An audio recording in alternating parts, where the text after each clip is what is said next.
म आजदेखि तिमीहरूलाई अब क्रिकेटको बारेमा हल्का मैले जे जाने छु त्यो सिकाउनु प्रयास गर्छु र आज हाम्रो पहिलो सेसन के हुन्छ भन्दा अब आफ्नो परिचय है त्यसपछि चाहिँ डिसिप्लिन अब खेलाडी भएर सबभन्दा ठुलो कुरो डिसिप्लिन हुनु पऱ्यो होइन डिसिप्लिन भएन है केही कामै छैन जेसमा पनि अब खेलाडी नभए पनि डिसिप्लिन भन्ने कुरो हुनु पऱ्यो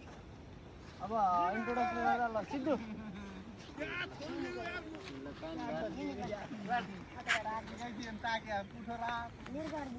ल के सब ल्याइदियो ल के सब सम्पूर्ण नमस्कार मेरो नाम केशव अर्याल म रम्बा गाउँपालिका वडा नम्बर 1 असेरदी माछखण्डमा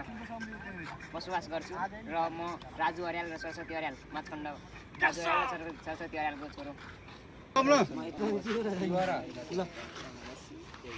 सबैजनालाई नमस्कार म चाहिँ दिपचन्द्र अर्याल मेरो घर रम्बा गाउँपालिकाको वडा नम्बर 1 को असेरदी माछखण्डमा म बसोबास गर्दछु र म देवराज अर्यालको छोरो रहेको छु धन्यवाद सम्पूर्णमा नमस्कार मेरो नाम सिद्धु अर्याल म रम्बा गाउँपालिका असेरदीमा बसोबास गर्छु म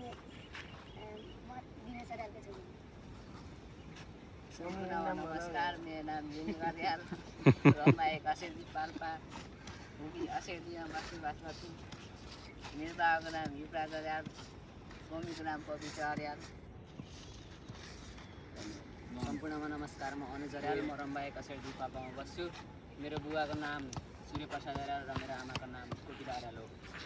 सम्पूर्णमा मेरो नमस्कार मेरो नाम राजन अर्याल हो म रम्बा 1 हुँगी असेरदीमा बस्छु मेरो बाबाको नाम ताराप्रसाद अर्याल हो मेरो मम्मीको नाम रामकुमारी अर्याल